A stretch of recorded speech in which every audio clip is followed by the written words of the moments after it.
મધ્યપ્રદેશથી દારૂ ભરીને ગુજરાત તરફ આવતી 4 વ્હીલર ગાડીનો ભીલવા ગામે પોલીસે પીછો કર્યો અને બુટલેગરે બેફામ રીતે ગાડી દોડાવી લાવી ગાડીને હવામાં ફંગોળી ફરાર થયો હતો।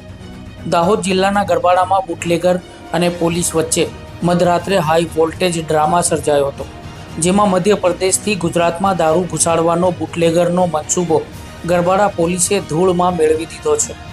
દાહોદ મધ્યપ્રદેશ અને રાજસ્થાનની સરહદોને અડીને આવેલો જિલ્લો છે, એટલે બુટલેગરો માટે ગુજરાતમાં દારૂ ઘુસાડવા માટે દાહોદ ફેવરિટ રસ્તો છે।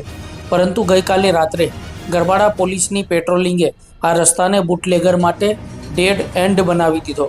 મધ્યપ્રદેશ તરફથી એક શંકાસ્પદ 4 વ્હીલર ગાડી GJ17 BH 1000 પૂર ઝડપે ગુજરાતની હદમાં પ્રવેશી ત્યારે પોલીસને જોતા જ બુટલેગરે એક્સિલેટર ઉપર પગ દબાવ્યો અને શરૂ થઈ ફિલ્મી ચેઝ। પોલીસ પાછળ હતી અને બુટલેગરના માથે દારૂની ખેપ ઉતારવાનું ભૂત સવાર હતું।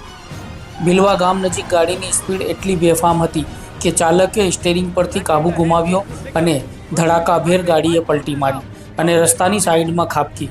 ગાડીના તો કૂચા વળી ગયા, પણ નસીબજોગ બુટલેગર બચી ગયો અને અંધારાનો લાભ લઈને જંગલ જેવી ઝાડીઓમાં ગાયબ થઈ ગયો।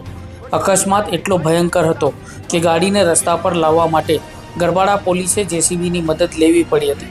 પોલીસે કારમાંથી લાખો રૂપિયાનો વિદેશી દારૂ જપ્ત કરી લીધો છે। હાલમાં અજાણ્યા ચાલક વિરુદ્ધ પોલીસે ગુનો નોંધીને તેને પકડવા માટે ચક્રો ગતિમાન કર્યા છે।